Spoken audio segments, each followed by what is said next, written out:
कितनी सीटें? लगभग 150 सीटें आएंगी, 140 प्लस रहेगी। ये जनता देखिए भावनाओं में बहती है, प्रतिशत है, 100% नहीं। और बंगाल के बारे में कहा जाता है कि बंगाल की जनता बड़ी जीनियस होती है। मैं बंगाल में 17 दिनों रहा, घूमा, मिला, लोगों के ओपिनियन को लिया, मैं जिस नतीजे पर पहुंचा, इसलिए जो लोग हिंदू मुसलमान के नाम पर राजनीति कर रहे हैं, हम उन सबों का विरोध करते हैं। उसमें चाहे जो भी हो, मेरे सगे भाई क्यों ना हो, सीधी सी बात है।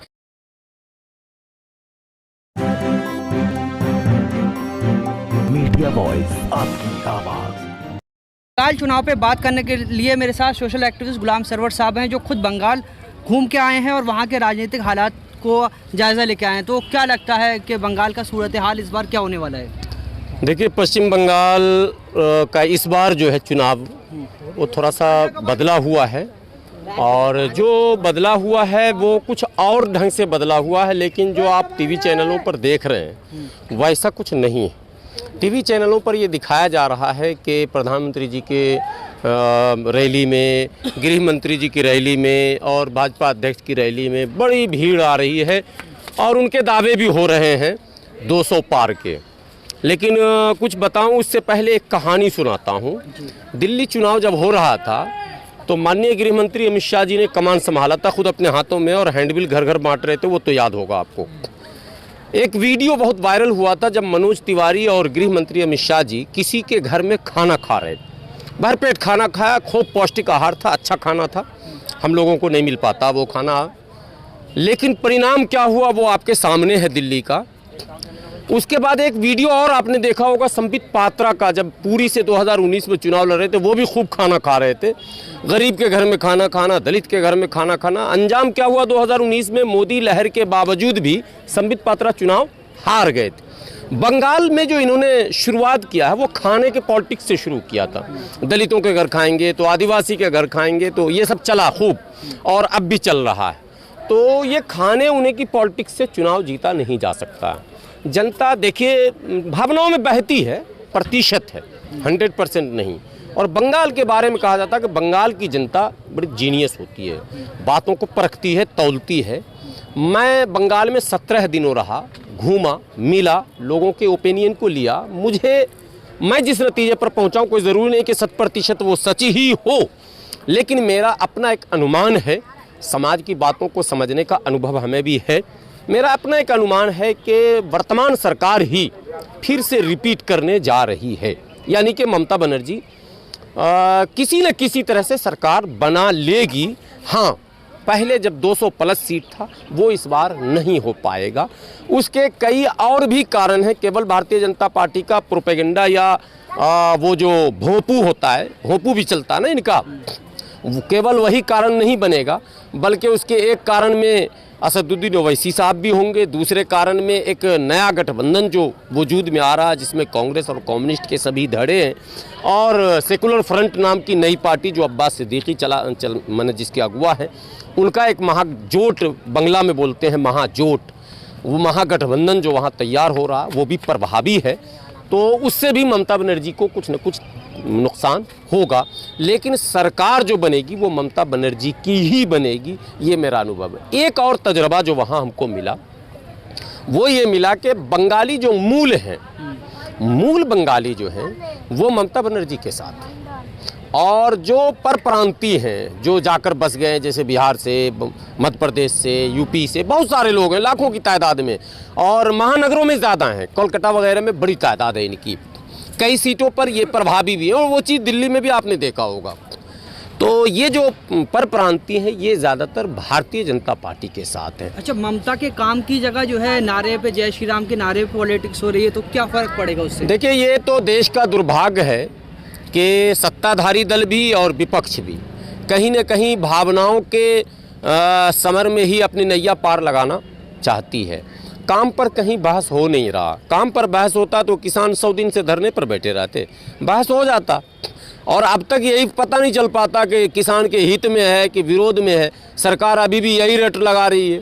सरकार के मंत्री गांव में जाकर यही कह रहे हैं कि तो किसानों के हित में है, किसान का बड़ा लाभ होगा, किसान तो धनी हो जाएगा, किसान तो अंबानी अडानी भी हो जाएगा, ऐसा भी लग रहा। मैंने इतना ज़्यादा फ़ायदा गिनाया जा रहा। तो ये भोंपू है मामला। अच्छा, ममता के बड़े नेता जो है बीजेपी के साथ जा रहे हैं, उससे क्या फ़र्क पड़ेगा? ममता के बड़े नेता बड़े कौन होते हैं, छोटे कौन होते हैं, ये हर एक चुनाव में फैसला होता है। आपको याद होगा इससे पहले बड़े नेता के रूप में सोनिया गांधी थी, जो माता थी सत्ता में। मनमोहन सिंह जी के विषय में कहा जाता था कि रिमोट कंट्रोल सोनिया गांधी के हाथ में, लेकिन आज बड़ा नेता कौन है? आज मोदी जी हैं, अमित शाह जी हैं। समय ने बदल दिया, तो समय वहाँ भी बदलेगा कि शुभेंदु अधिकारी, जिसको ममता बनर्जी बहुत मानती थी, किसी को प्रधानमंत्री या मुख्यमंत्री मानता है ना, तो वो अपने आप को बड़ा समझने ही लगता है। तो वो अपने आप को कला माने दूसरे दर्जे का माने मंत्री माना जाता था, वो भी मानता था।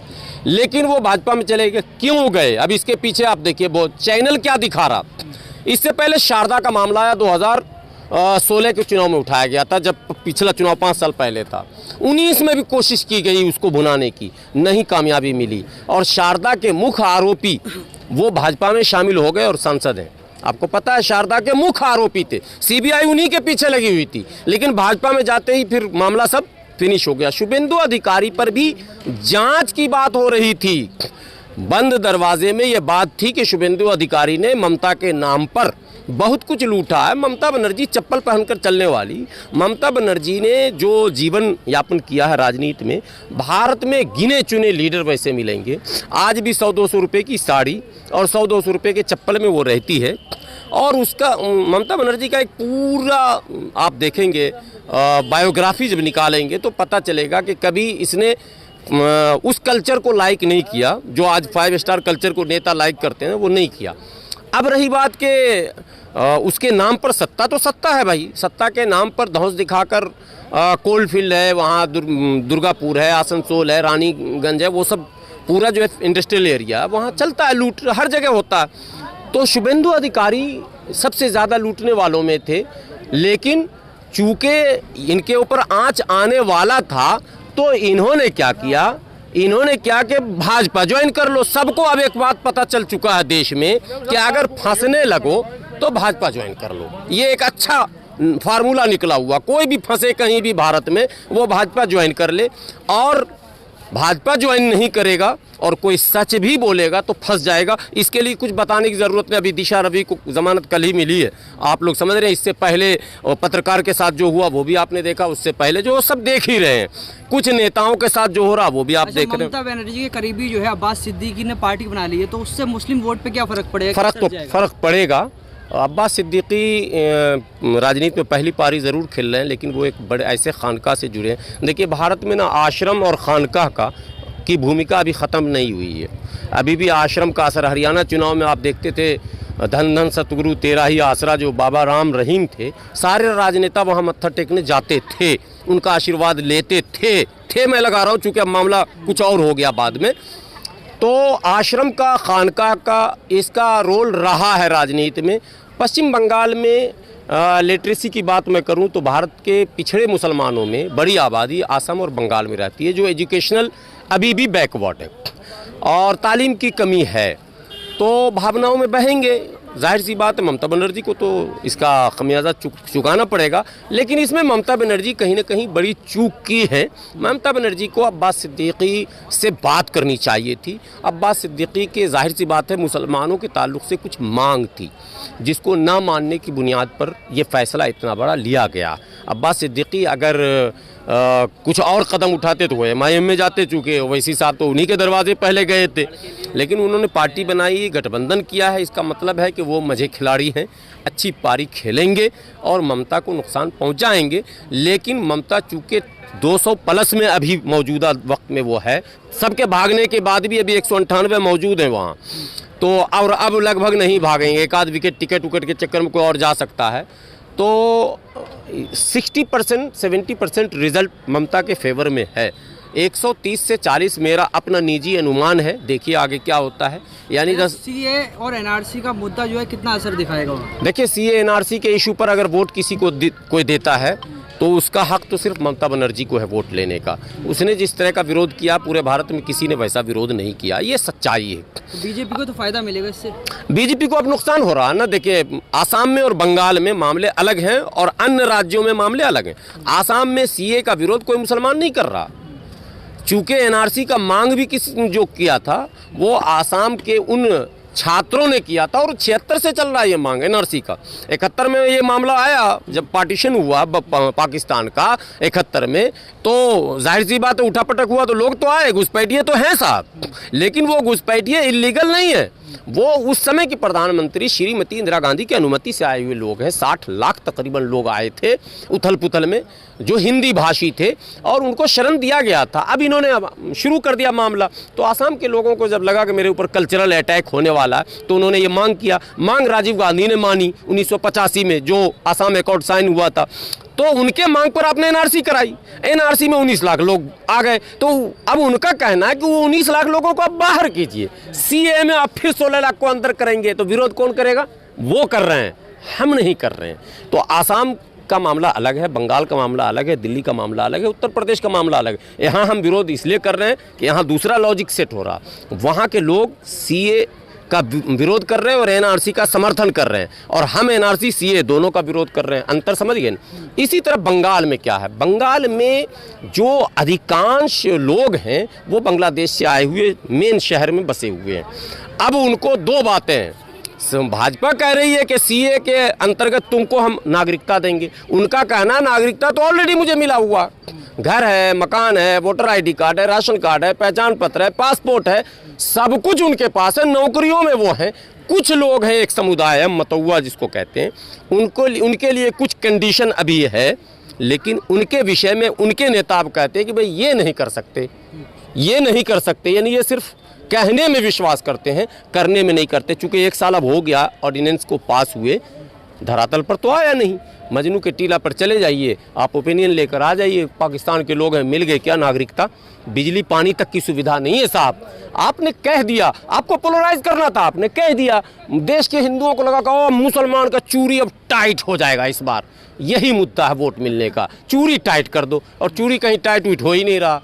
ठीक है, 2-4-10 को पकड़ के आप जेल में डाल दिया, 100-200 को आपने अंदर कर दिया, 200-400 को पीट पाट दिया, 2-4-10 उसी में मर आ गए। फिर दिल्ली में आपने दंगा करा दिया, फिर 150 लोगों को मार दिया। अरे इतने बड़े देश में 150 को मार के आप पोलराइज करके क्या लेना चाहते हो? ये से इसलिए ये मुद्दे पीटे पिटाए। देखिए, मैं उन पर कमेंट ज़्यादा नहीं करता हूँ, उनके लोग भी। मैं एक बात कह सकता हूँ कैमरे पर कि इस देश में धर्म की राजनीति नहीं होनी चाहिए। यदि भारतीय जनता पार्टी धर्म की राजनीति करके गलत है, तो ओवैसी धर्म की राजनीति करके सही नहीं हो सकते हैं। सेकुलरिज्म की बात कर रहे हैं। सेकुलरिज्म की बात तो प्रधानमंत्री से ज़्यादा कौन करेगा? बाप रे बाप, हमारे प्रधानमंत्री तो सेकुलरिज्म, लोकतंत्र और जनतंत्र और मनतंत्र, सब तंत्र तो वही बताते हैं। आप मानते हैं?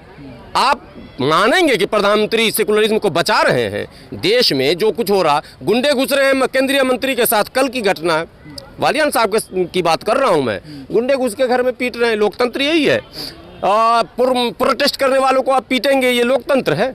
आपने सीए में प्रोटेस्ट करने वाले का घर तक तोड़ा, फ्रीज और गोदरेज अलमीरा लेकर चले गए। वो आप लोग भूल जाते हैं, हम लोग तो भूलते नहीं। अभी किसानों के साथ क्या हो रहा, हरियाणा में क्या हुआ, पंजाब में क्या हो रहा, यूपी में क्या हो रहा? अगर पता चल जाएगा किसान धरना जाने वाला है तो रात में ही पुलिस उठा ले। लोग छुप के तो आ रहे। मस्जिद से अनाउंसमेंट हुआ है, यही ये आप टीवी वाली बात आपने कह दी ना कि मस्जिद से ऐलान। संजीव बालियान बयान दे रहे हैं, संजीव बालियान बयान दे रहे हैं और टीवी वाले चला रहे हैं कि मस्जिद से ऐलान हुआ, लेकिन अब तक किसी ने ये पता नहीं लगाया कि किस मस्जिद से ऐलान हुआ। ये तो वही बात मैंने कहा ना कि सारे बातों को घुमा के वही लाना।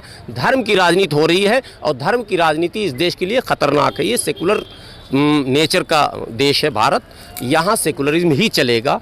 और सेकुलरिज्म में वो नाम नेहाद सेकुलर पार्टियों ने जो धोखा दिया है ना, उसकी वजह से ओवैसी साहब की दाल गल जाती है।